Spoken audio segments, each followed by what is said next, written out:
በስመ አብ ወወልድ ወመንፈስ ቅዱስ አሃዱ አምላክ አሜን።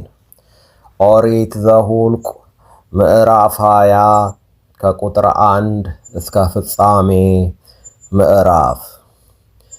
የእስራኤልም ልጆች ማኅበር ሁሉ በመጀመሪያው ወር ወደ ጺን ምድረ በዳ መጡ። ሕዝቡም በቃዴስ ተቀመጡ። ማርያምም በዚያ ሞተች፣ በዚያም ተቀበረች።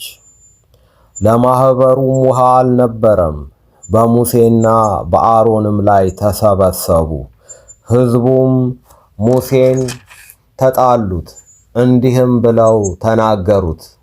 ወንድሞቻችን በእግዚአብሔር ፊት በሞቱ ጊዜ እኛም ምነው በሞትን ኖሮ፣ እኛ ከብቶቻችንም በዚያ እንሞት ዘንድ የእግዚአብሔርን ጉባኤ ወደዚህ ምድረ በዳ ለምን አመጣችሁ?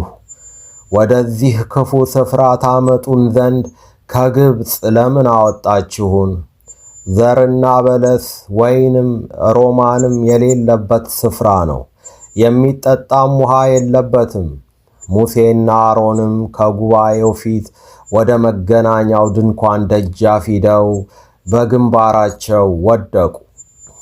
የእግዚአብሔርም ክብር ተገለጠላቸው። እግዚአብሔርም ሙሴን እንዲህ ብሎ ተናገረው። በትርህን ውሰድ፣ አንተና ወንድምህ አሮን ማኅበሩን ሰብስቡ። ድንጋዩም ውሃን እንዲሰጥ እነርሱ ሲያዩ ተናገሩት። ከድንጋዩም ውሃ ታወጣላቸዋለህ፣ እንዲሁም ማኅበሩን ከብቶቻቸውንም ታጠጣላቸዋለህ። ሙሴም እንደታዘዘ በትሩን ከእግዚአብሔር ፊት ወሰደ። ሙሴና አሮንም ጉባኤውን በድንጋዩ ፊት ሰብስበው፣ እናንተ ዓመፀኞች እንግዲህ ስሙ፣ በውኑ ከዚህ ድንጋይ ውሃን እናወጣላችኋለን? አላቸው። ሙሴም እጁን ዘርግቶ ድንጋዩን 2 ጊዜ በበትሩ መታው፣ ብዙም ውሃ ወጣ። ማኅበሩም ከብቶቻቸውም ጠጡ። እግዚአብሔርም ሙሴንና አሮንን በእስራኤል ልጆች ፊት ትቀድሱኝ ዘንድ በእኔ አላመናችሁምና፣ ስለዚህ ወደ ሰጠኋቸው ምድር ይህንን ጉባኤ ይዛችሁ አትገቡም አላቸው። የእስራኤል ልጆች በእግዚአብሔር ላይ ጠብ ያደረጉበት እርሱም ቅዱስ መሆኑን የገለጠበት ይህ የመሪባ ውሃ ነው። ሙሴም ከቃዴስ ወደ ኤዶምያስ ንጉሥ መልእክተኞችን እንዲህ ብሎ ላከ። ወንድምህ እስራኤል እንዲህ ይላል፣ ያገኘንን መከራ ሁሉ አንተ ታውቃለህ። አባቶቻችን ወደ ግብፅ ወረዱ፣ በግብፅም እጅግ ዘመን ተቀመጥን። ግብፃውያንም እኛንና አባቶቻችንን በደሉ። ወደ እግዚአብሔርም በጮኽን ጊዜ ድምፃችንን ሰማ። መልአክንም ሰዶ ከግብፅ አወጣን። እነሆም በምድርህ ዳርቻ ባለችው ከተማ በቃዴስ ተቀምጠናል።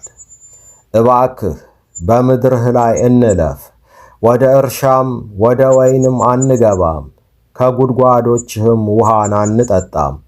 በንጉሡ ጎዳና እንሄዳለን፣ ዳርቻህንም እስክናልፍ ድረስ ወደ ቀኝም ወደ ግራም አንልም። ኤዶምያስም በሰይፍ እንዳልገጥምህ በምድሬ ላይ አታልፍም አለው። የእስራኤልም ልጆች በጎዳናው እንሄዳለን፣ እኔም ከብቶቼም ከውሃህ ብንጠጣ ዋጋውን እንከፍላለን፣ ሌላም ምንም አናደርግም፣ ብቻ በእግራችን እንለፍ አሉት።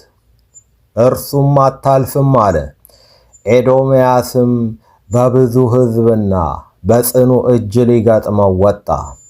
ኤዶምያስም እስራኤል በዳርቻው እንዳያልፍ ከለከለ። ስለዚህ እስራኤል ከእርሱ ተመለሰ። ከቃዴስም ተጓዙ። የእስራኤልም ልጆች ማኅበር ሁሉ ወደ ሆር ተራራ መጡ። እግዚአብሔርም ሙሴንና አሮንን በኤዶምያስ ምድር ዳርቻ ባለው በሆር ተራራ እንዲህ ብሎ ተናገራቸው። አሮን ወደ ወገኑ ይከማች፣ በመሪባ ውሃ ዘንድ በቃሌ ላይ ስላመጻችሁ ለእስራኤል ልጆች ወደ ሰጠኋት ምድር አይገባም። አሮንና ልጁን አልዓዛርን ይዘህ ወደ ሆር ተራራ ላይ አምጣቸው። ከአሮንም ልብሱን አውጣ፣ ልጁንም አልዓዛርን አልብሰው። አሮንም ወደ ወገኑ ይከማች፣ በዚያም ይሙት። ሙሴም እግዚአብሔር እንዳዘዘ አደረገ። ማኅበሩም ሁሉ እያዩ ወደ ሆር ተራራ ወጡ። ሙሴም የአሮንን ልብስ አወጣ፣ ልጁንም አልዓዛርን አለበሰው። አሮንም በዚያ በተራራው ራስ ላይ ሞተ። ሙሴና አልዓዛርም ከተራራው ወረዱ። ማኅበሩም ሁሉ አሮን እንደሞተ ባዩ ጊዜ የእስራኤል ቤት ሁሉ ለአሮን 30 ቀን አለቀሱ። ይቆየን። ወስብሐት ለእግዚአብሔር።